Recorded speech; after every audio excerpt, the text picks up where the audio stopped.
What comes to your mind when you hear about a woman who chooses to live alone? Many people immediately assume she's lonely, that she's unhappy, that she's waiting for someone to complete her life, or perhaps that something must be missing. But what if all of those assumptions are wrong? What if a woman living alone is not a sign of emptiness, but a sign of extraordinary inner strength? What if solitude is not her burden, but her choice? For centuries, society has told women that happiness must come through relationships, that fulfillment requires constant companionship, that a meaningful life must revolve around someone else. And because of this belief, a woman who chooses to walk her own path often becomes misunderstood. People wonder why she's alone. They question her decisions. They create stories about her life without ever understanding the truth. But Carl Jung saw human development very differently.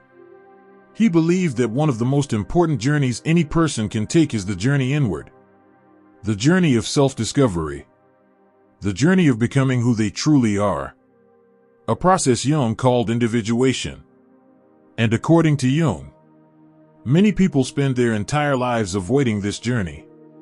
Why? Because being alone can be uncomfortable.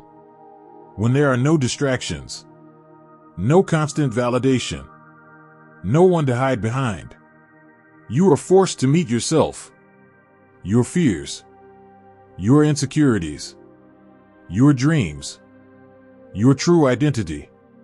And not everyone has the courage to do that. But some women do. Some women choose solitude not because they have given up on love, but because they have decided to build a deeper relationship with themselves first. They learn to enjoy their own company. They learn to trust their own judgment. They learn that peace does not come from depending on another person. It comes from understanding who they truly are. And that transformation changes everything.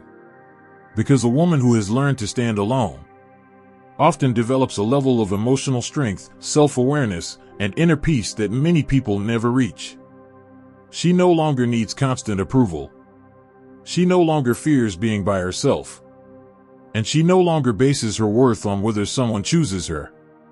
Instead, she chooses herself. In this video, we'll explore the deeper psychological truth behind women who live alone without a man.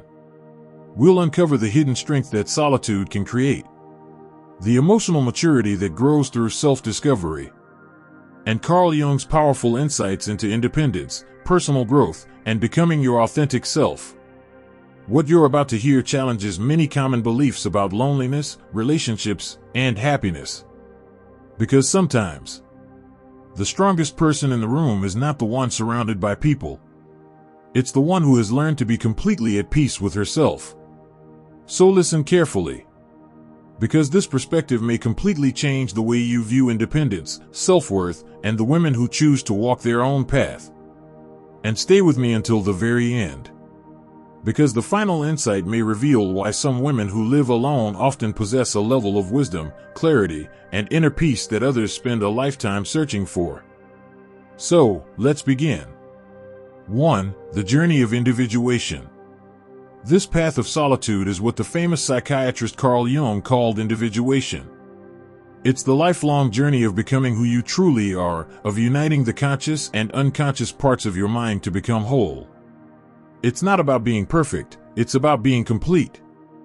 And according to Jung, we aren't born whole. We have to become whole, and that work requires us to turn inward. Solitude is the perfect space for this. When the noise of the world, societal expectations, family pressure, relationship drama finally fades, a woman can hear her own inner voice. In the quiet, she gets in tune with herself. Her own thoughts, feelings, and desires can finally come to the surface without being censored or judged. This journey always leads her to confront what Jung called the shadow, all the parts of herself she's been taught to deny or push down. Past wounds, insecurities, the social conditioning that told her who to be.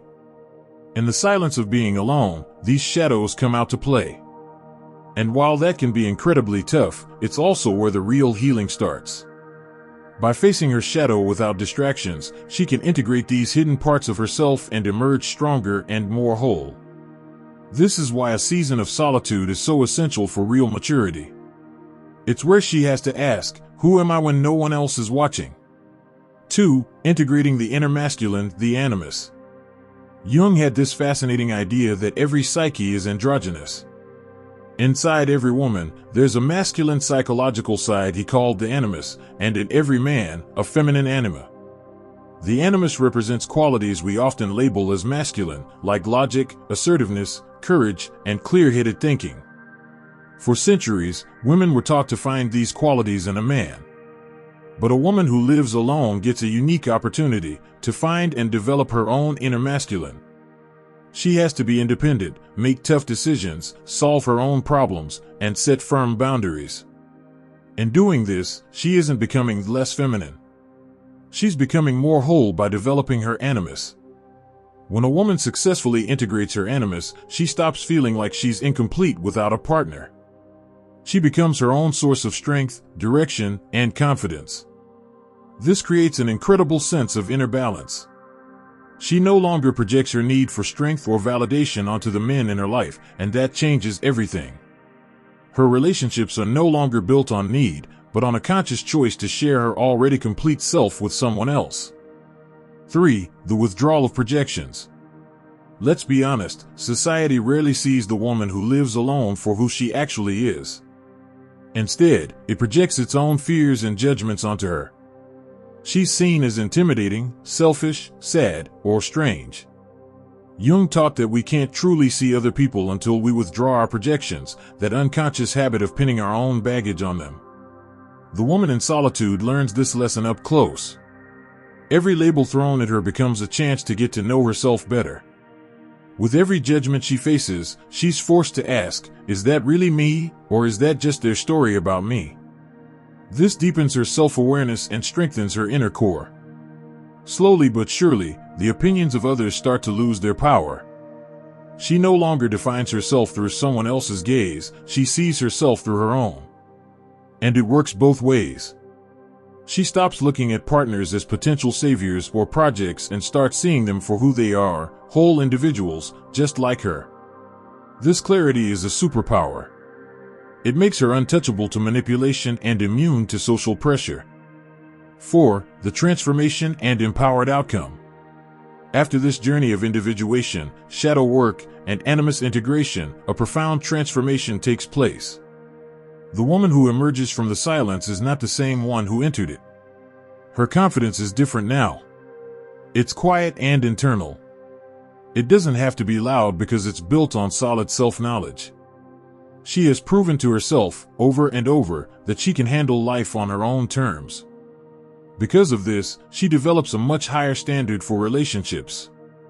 That frantic urgency to find someone is gone, replaced by a calm, selective focus. She would rather be alone in her peace than with someone who drains her energy or disrespects her soul. She understands that real love doesn't trap you or consume you. The love she's open to now is a love that liberates, supports, and adds to her already full life. This is why a woman who has found peace in her solitude can seem dangerous to a system that profits from female insecurity. She's no longer playing the game. She doesn't beg for love, chase attention, or need validation. Her happiness isn't dependent on anyone else, and that makes her radically free. She has discovered that being alone was never a punishment, it was a vow of loyalty to her own soul. This is such a personal journey, and it looks different for every woman who walks it. It's a path of courage, healing, and deep self-love. If any of this resonated with you, if you found strength in your own solitude or you're just starting out on this path, I'd love to hear your thoughts in the comments. Your story is part of this powerful, collective awakening. And consider subscribing for more insights into the psychology of our shared human experience. The truth about a woman who lives alone isn't a story about loneliness, it's a story about wholeness. It's a journey that starts the moment a woman dares to choose herself over the world's expectations. It's a messy, beautiful process of taking off the masks, facing down her fears, and rebuilding herself from the ground up. She learns that the silence she was taught to fear is actually a sanctuary, a space where her true self can finally be heard. This journey doesn't mean she will be alone forever. But it does mean that if and when love arrives, it won't be coming to fill an empty space. It will be coming to meet an already overflowing well. The woman who walks this path discovers that the most powerful love isn't the one you get from someone else, it's the love you build for yourself. And once she has that, she carries a peace and a power that no one can ever take away. She is not waiting. She is becoming.